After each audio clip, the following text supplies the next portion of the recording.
It is interesting that you need to understand your market, because if you don't understand the metrics and have a potential, then you don't really know whether it's a good idea to double down on marketing or to put that other truck on the road or expand into the next territory. It's without those metrics, you might be tempted to just go ahead and open up another shop 45 minutes away, when really you hadn't scratched the surface in your own small town, right? So, dude, we didn't talk about this beforehand, but that was exactly our experience 2 years ago. Yeah, I believe it.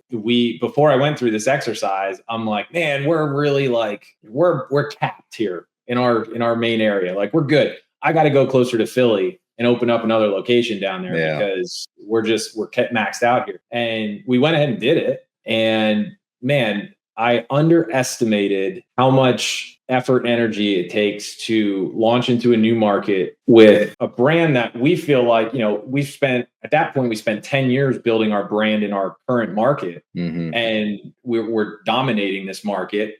But then you go completely fresh into a new market. It's like crickets. There's people that have been there longer than we have been, and we've got to start all over again. And man, I really underestimated. I thought we were going to be able to really crash into that market a lot quicker, and it's noisier. There's a lot more other companies in that area. So it was really tough. So going through this exercise was like freeing for me to be like, oh, okay, we don't have to focus on that. We can just do what we need to here, and we can literally double our business in our current market. But here's not sexy, right? For us as entrepreneurs, we're like, I need another location.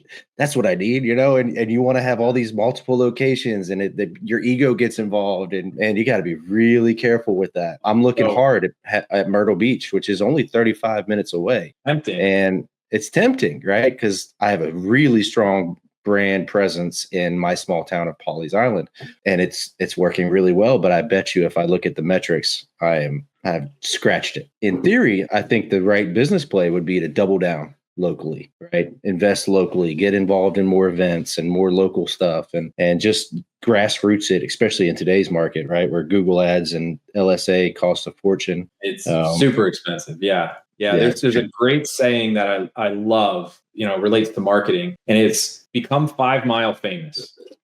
So good. Pick that target area that you want to and look at your data within your CRM already. Where are those areas that you are constantly serving? What are the zip codes that are your top performers? And just go 5 miles out from that and dominate it. So everybody in that zip code and in that radius, they know you. If they think of the service that you offer, you're the first name that pops in their head. And just do that jump from 5 miles to 5 miles. And then eventually, once you've maxed that out, then have you ever noticed that when you get, because obviously you and I both probably get random phone calls from just outside of our range, and you're like, it's a pretty big job. Maybe I'll go ahead and quote it. And you quote it like you normally would in your backyard, where you have brand awareness, where you have reputation, where you have the 5 stars. And I don't know what it is, but it's like 7 out of 10 of them are like, you're crazy. Right? They get my price and they go, yeah, right. And I can't help but think it's because they've never heard of me. They've never seen us. They don't, they don't see our trucks in their neighborhood 5 days a week.